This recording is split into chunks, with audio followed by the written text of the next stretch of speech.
E aí, tudo bem? Esses dias eu tava discutindo com um amigo, eu gosto de discutir dessa forma acalorada, e ele tava num papo assim, ele é um yogi, eu também, mas ele tava num papo assim, terapia não serve pra nada, terapia não ajuda ninguém, só existe meditação e sadhana pra todo mundo, pra você e pra mim também. E eu fiquei, mano, você tá falando uma enorme bobagem. Não, terapia é engano, não existe terapia nos shastras, em que shastra que você tá vendo? Tá escrito sobre terapia, não existe, só se ilumina com meditação, só se ilumina com yoga, blá blá blá. E hoje, eu, como um sadhaka de várias tradições tradicionais, olha lá, Vijnana Vedanta de Ramakrishna, a Kriya Yoga de Lahiri Mahashaya, Sarvamnaya Sampradaya de Acharya Marsina, essas três linhagens que acumulam-se comigo, vim pra te dizer, não acredita numa merda dessa não, terapia tem seu lugar, é importante, você tem que fazer sim, especialmente se você é um desses que acha que terapia não funciona. Nós vamos discutir sobre o lugar e a importância das coisas práticas e das coisas espirituais e qual é a razão de você fazer uma busca espiritual e como é que ela pode dar toda errada se você for pela razão errada. Vamos entender que terapia funciona e por quê?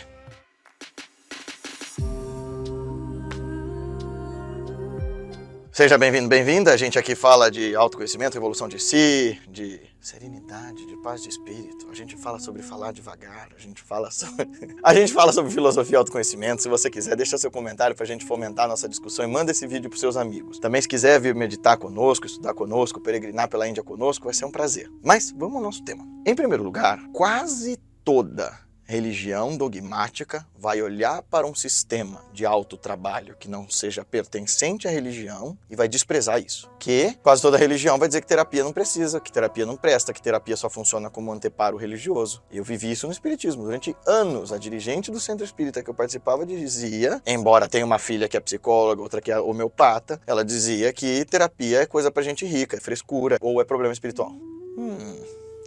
Enfim, e uma multidão de psicólogos e psicanalistas e terapeutas seguem esse grupo de pessoas. Eu acreditava nisso. Gente, eu falo aqui com a maior vergonha do mundo. Maíra, você tá assistindo isso? Me perdoa. Primeira menina que eu beijei na vida, olha aí, ó, confessionário do Guilherme. Era a época que eu tava ali, ó, secretarinho do centro espírita, tá? Eu era autoridadezinho, menino médium, sabe o menino Emmanuel? É. E ela foi me contar que ela fazia psicóloga. Eu entrei num frenesi doentio. Parênteses, eu tinha 15 anos. Tá. Eu era um adolescente precoce? Era, mas eu era um adolescente, efervescendo em humores e chatice, como todo adolescente. Eu já sou chato adulto, imagina um adolescente, Matheus. Calcula, por isso que o Gabriel me odiava, meu irmão. Eu entrei numa discussão com a Maíra por causa disso, dizendo que era um absurdo ela ficar com essa mulher. Eu nunca vi a mulher, eu não sabia o que elas conversavam, mas eu entrei num frenesi furioso porque ela fazia terapia. Olha o nível da falta de noção do sujeito. Todo mundo que vai me criticar aqui, eu só tô errado, eu só tô contando que eu tô errado. Não precisa me xingar mais do que eu já me xinguei, né? Eu achava isso, eu achava que terapia era bobagem, que terapia não servia pra nada, porque eu tava dentro de um processo de brainwash ali, que achava que ou você tinha problema espiritual ou você tinha frescura. Os anos foram passando, eu conheci a Aldelise, minha mãe espiritual, que fundou o Instituto Revolução de Si junto comigo, e a Aldelise é psicóloga, e falava comigo a beça sobre todo o trabalho que ela fez com o terapeuta dela, Dr. Bashir Aidar Jorge, que foi um famoso psicoterapeuta de São Paulo, fundador dos principais grupos de terapia em grupo daqui de São Paulo. E eu falava, nossa, esse negócio aí parece interessante, né? E aí eu fui estudar sobre psicologia, porque eu queria criticar, né? Então aprendi com o meu mestre que se você quer criticar algo, estude e leia essa bodega. E eu fui ler Freud e falei assim, tudo bem que a gente se sente um lixo quando a gente lê Freud, mas nossa, é um lixo com autoconhecimento. É um lixo enfeitado. Aí eu fui ler Jung, fiquei fascinado. Eu li Lacan e uau! Né? E quando eu fui para a faculdade de filosofia, então, uau! Eu amadureci, parei de ser idiota e fui começando a compreender o fundamento e a função da psicoterapia. Mas eu nunca tinha feito terapia até que minha avó morreu. E naquela época eu já estava desmamando dessas crendices e loucuras espirituais todas. Os fenômenos continuavam. Mas eu entendia que tinham certas instâncias para lidar com os problemas. Eu comecei a entender que caminho espiritual era para outra coisa e não para resolver trauma. Eu comecei a entender que caminho espiritual tinha uma outra função e não me dar favores do além. E aí quando eu vi que eu estava broken, né? Eu estava quebrado pela morte da vovó, porque foi... Gente, assim, ó, olha aqui algumas fotos dela. Assim, eu fui o neto mais velho, afilhado, ela me criou, ela foi a pessoa que fez a família inteira virar espírita, ela era a matriarca de todos nós. E eu que segurei a onda quando ela ficou com câncer, sabe? Tipo, eu era o neto médium e tal. Teve todo esse peso. Quando isso tudo aconteceu, eu conversei com uma amiga muito querida, Adriana Cury, conversei com ela sobre uma terapeuta que ela tinha passado e que ela falava muito de mim para essa terapeuta falava que queria me conhecer. Bondosamente, essa terapeuta quis me atender. Eu não podia pagar, mas ela quis me atender. E aí começou a minha saga com a Evelyn. Cara, eu já sabia que terapia era importante. Eu fui pra lá pra tentar resolver o luto com a minha avó. Porque eu tava ok com a ideia de que minha avó morreu, eu vou ter que lidar com isso. Mas ela me virou do avesso. Foi saindo de uma das sessões da Evelyn, meu primo tava do lado de fora me esperando, e há anos eu queria mudar pra morar com meu marido, com o Fê. A gente já era casado desde 2016, foi 2018. Comecei terapia com a Evelyn no final de 2017. Em 2018, o Leandro tava do lado de fora me esperando, e eu querendo mudar com o Felipe, mas eu não consigo, não tenho dinheiro, não sei o quê. Eu saí da Evelyn e falei assim, saí destruído, assim, falei, Lê, eu preciso sair da casa dos meus pais, agora. Aí ele, como assim? Tá louco? E aí eu fui procurar casa, tal. As atitudes que eu não tinha coragem de tomar durante anos, eu fui tomando após as epifanias com a terapia. Eu já tinha tido treinamento espiritual com os mestres a ponto de saber que tomar bronca não é ruim, que se sentir mal no meio de um processo de autotransformação não é ruim, que ser virado do avesso não é ruim, que ser exposto não é ruim. Então eu ia pra terapia com todos esses truquinhos que a gente imagina. Era muito legal, Matheus. Eu ia pra terapia imaginando assim, não, hoje eu vou contar de um jeito a minha história pra ela que ela vai dizer assim, parabéns, Guilherme, você amadureceu, eu já posso te dar alta. Eu sempre ia com essa ideia assim, hoje ela vai falar que vai me dar alta, você vai ver. E aí, cara, ela enfiava a mão na minha goela e até o meu calcanhar, me puxava e me virava do avesso e falava, agora vai embora. Eu saía ali, que nem Rain Stimpy. Mas eu falava pra ela, eu venho aqui porque eu quero ser desafiado. E ela me atendeu generosamente durante esse período e falava, eu te atendo porque eu vejo que você tem maturidade para querer se transformar. E autoconhecimento não é para quem quer, autoconhecimento é para quem pode. E eu demorei eu pensava, será que ela tá sendo proselitista, falar isso? Tá sendo elitista, né? Não, nada disso. A Evelyn é uma pessoa de um coração, de uma consciência social sem iguais. Mas é que ela fala que é indigesto o troço. Você tem que estar muito afim de ser virado do avesso. Cara, eu tô contando toda a minha história com a terapia, de amor e ódio e necessidade, porque foi o que me ajudou a atravessar o pior momento da minha vida, que foi o ano de 2019, assim. Foi o meu anos horríveis ali. Quem leu A Eterna Dança Cósmica, viu a primeira, a segunda Grande Tormenta, cara, foi muito pior. Muito. Eu adoeci física e mentalmente.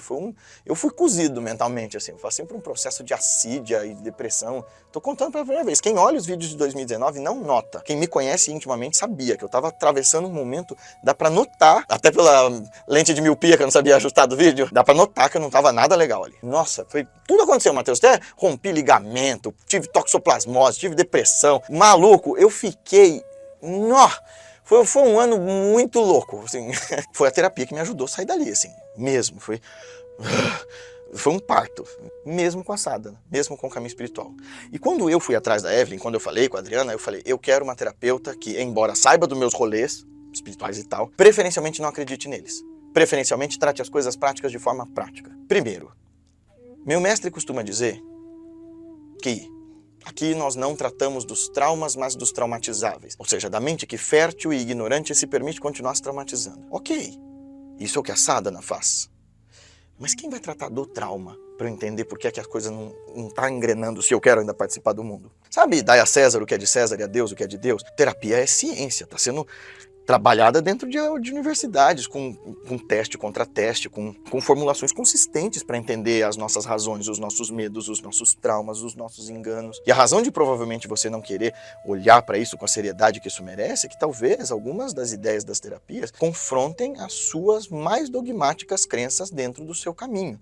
E aí você tem que me dizer uma coisa, você está no seu caminho para se descobrir e para entender uma verdade profunda e indizível ou para aderir a crenças que te protejam do mundo real? Fora que assim, não existe, disse esse meu amigo, não existe nada nos Shastras que fale sobre terapia. Em primeiro lugar, toda vez que um mestre se propõe dialógica e metodologicamente, ou seja, num diálogo estruturado, desenvolver o autoconhecimento no seu discípulo para que esse se ilumine acerca das causas do seu sofrimento e das soluções possíveis, isso é uma prototerapia. A terapia nasce, a psicologia nasce da filosofia, é uma filha da filosofia. O Freud aprendeu muito, mas muito mesmo, lendo Nietzsche, lendo Spinoza, lendo os filósofos todos. Ibn Sina, grande Avicena, pai da medicina, e mestre sufi, e filósofo da falsafa, uma vez foi convocado à corte de um grande rei que estava há meses em melancolia, depressão. E depois de horas de conversa com o cara, ele curou o cara.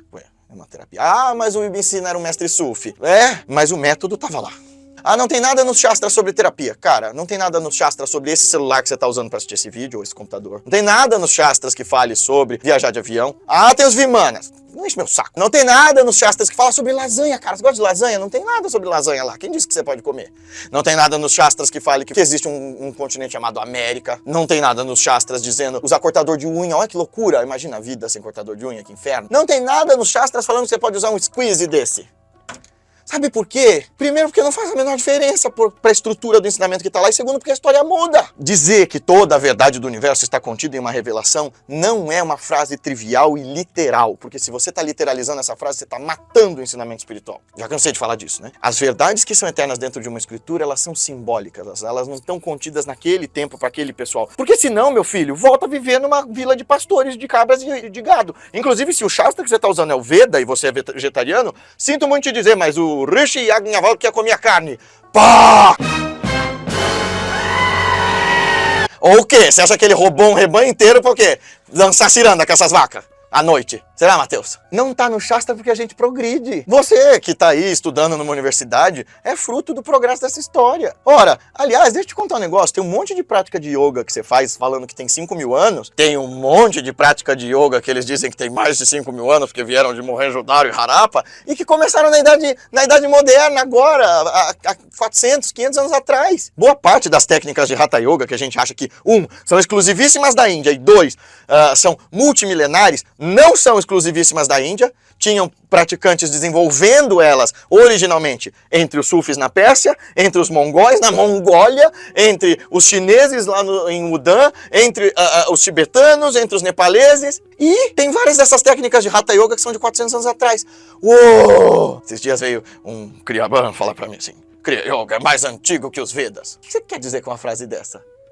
Onde que você vai com uma frase dessa? O que você quer provar com uma bosta dessa? Ah, mas é a sua tradição, você não defende isso? Não faz a menor diferença. Não faz. Gente, sério, não faz a mais puta diferença.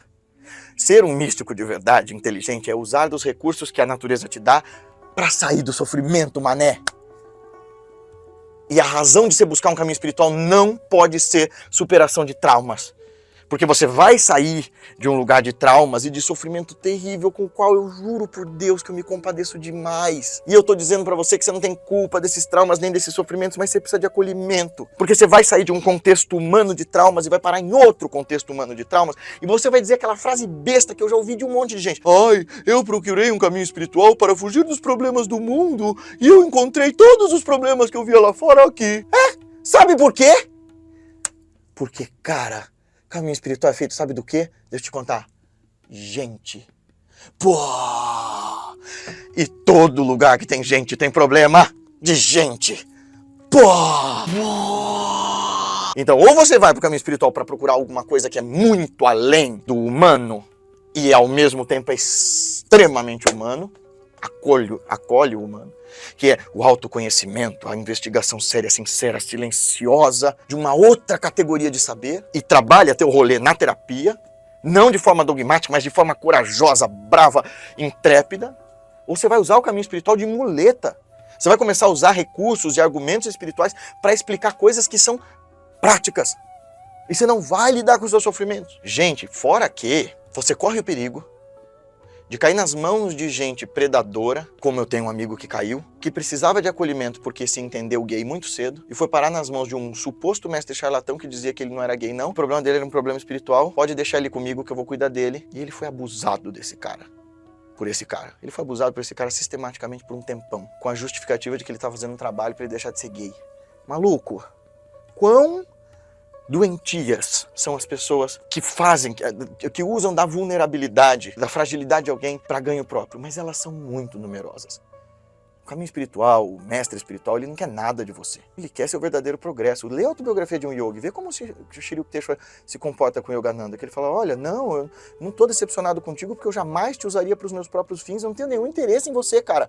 Eu quero a sua felicidade, eu não preciso de nada para mim. Então esse é o lugar de um mestre, mas o mestre, ele pode te levar a um lugar de experiência muito mais sublime do que a terapia. Mas se você não cuida da fundação, como é que você quer pensar no telhado da casa? Se você não cuida das suas relações... É por isso que toda hora eu fico dizendo pra vocês, vamos usar a meditação primeiro para trabalhar nossa atenção, nossas intenções, entender as nossas emoções e como manejá-las. Porque se você não sabe tratar com as pessoas que você ama, com as pessoas que te cercam, o que você está querendo falar de transcendência? Você vai usar a suposta ideia da transcendência só para fugir de uma forma escapista do mundo. E é claro que existem terapeutas e terapeutas. Eu dei uma puta sorte de passar um tempão ouvindo falar da minha terapeuta e admirando ela à distância para saber, essa pessoa serve pra mim. Por quê? O que eu queria numa terapeuta? Alguém que fosse prático, técnico, com uma boa formação, muito mais velha do que eu, não serviria alguém da minha idade.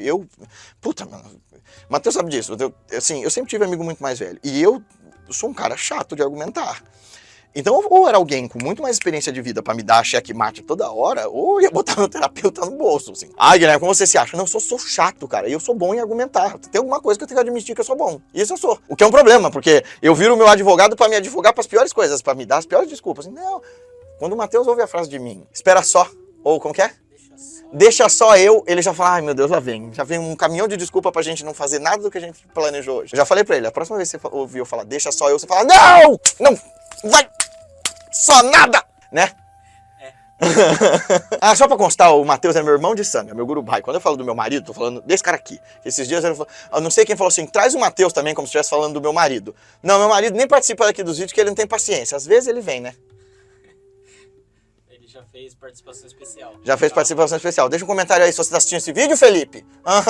E assim, tem terapeutas e terapeutas. Ontem mesmo, um amigo mandou pra mim um vídeo de uma menina que falou que ficou 4 anos com uma terapeuta lacaniana, olha só, tem informação e tal, mas que era extremamente lesbofóbica e fez essa menina ficar, durante esses 4 anos, absolutamente reprimida, achando que ela não era lésbica, achando que ela... Então assim, como diz o Gandalf, se você está em dúvida, siga o seu nariz. Então, olha, sentiu que aquilo tá te ajudando? Porque qual que é o sentido de te ajudar?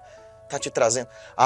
o Guilherme tá falando que a terapia tem que me fazer me sentir pior na hora que eu faço. Não é isso. Eu tô dizendo que ela vai mexer com coisas que no primeiro momento te deixa mal. Mas o efeito, a médio e longo prazo, é te deixar melhor. Mais sábio, mais livre, mais sereno, mais tranquilo. Se só tá te roubando paz e te perturbando, pode ser sim que você esteja nas mãos de um terapeuta ruim. Ou de um psicopata vestido de terapeuta. Mas você tem que ir testando.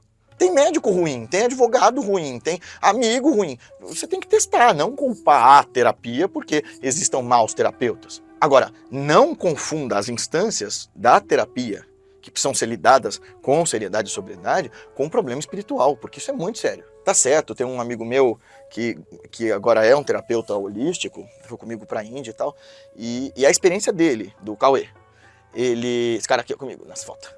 Ele falou que fez terapia normal durante um tempão, estava em processo de burnout, trabalhou no mercado corporativo um tempão e nada daquilo supriu ele como as terapias alternativas o supriram. Mas essa é a história do Cauê. E como é que você vai saber se funciona para você como funciona para o Cauê?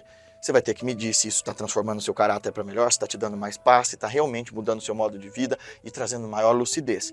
Porque aí... cada um de nós vai encontrar os seus meios e os seus caminhos. E como, de novo, de Shri Yukteswar, porque eu estou repetindo isso ad infinitum, tudo aquilo que te traz paz, tudo aquilo que te eleva o espírito, tudo aquilo que te traz serenidade, tudo aquilo que te traz maior clareza, por mais insignificante que pareça, merece todo o nosso respeito e devoção. Verdade. Mas daí você achar que só meditação salva, tá errado.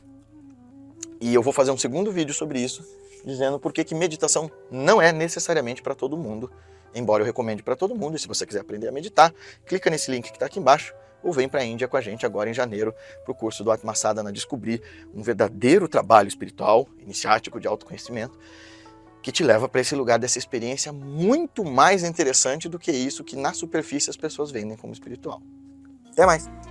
Gostou desse vídeo? Então não esquece de compartilhar com seus amigos em todas as suas redes sociais e fazer com que essa nossa Sangha Online, esse nosso trabalho, essa nossa comunidade de pessoas que praticam juntas, cresça e essa mensagem se espalhe, transformando mais vidas. Dá uma olhada no nosso clube de membros. Lá vai ter um monte de conteúdo exclusivo, uma série de lives e de leitura de ensinamentos, poemas e textos dos mestres que ajudem a gente a desvendar os caminhos da nossa consciência e realizar de fato a revolução de si, nos tornando hoje melhores do que nós fomos ontem e amanhã melhores do que nós somos hoje. Até o nosso próximo vídeo. Até mais!